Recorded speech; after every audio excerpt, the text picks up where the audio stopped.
derdim. Ağır oldu dünyadan derdim. Ben bu aləmə ne üçün geldim? Bilmirəm hələ də, bilmirəm dünya. Tələsir aralara günlər, aylar. Qəsdimə dayanır rəqəmlə saylar. Gözlərim axıdır yanağıma çaylar. Axırda olacam dənizin dünya. Yuxunun içində yuxular görürəm. Hər gün dirilib yenidən ölürəm. Hər göz yumanda səninlə görürəm. Fırlanıb dururam, dönürəm dünya.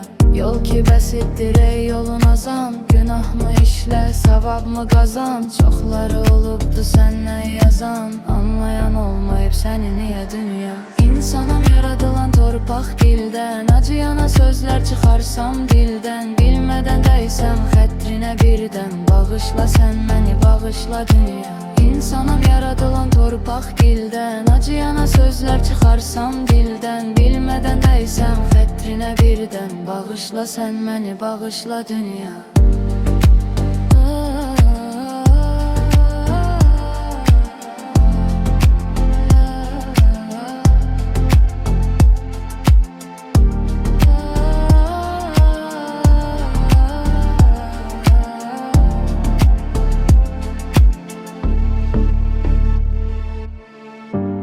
Adam oldum olmanı derdim.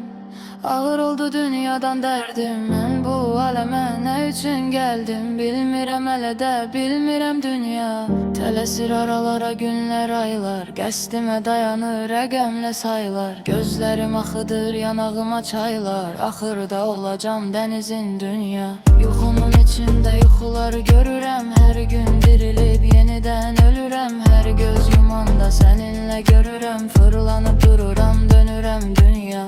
Yol ki bəsitdir ey yolun azan. Günahmı işlə, savabmı qazan. Çoxları olubdu səndən yazan. Anlayan olmayıb səni niyə dünya. İnsanam yaradılan torpaq dildən. Acıyana sözlər çıxarsam dildən. Bilmədən dəysəm xətrinə birdən. Bağışla sən məni, bağışla dünya. İnsanam yaradılan torpaq dildən. Acıyana sözlər çıxarsam dildən. Bilmədən dəysəm xətrinə birdən. Bağışla sən məni, bağışla dünya.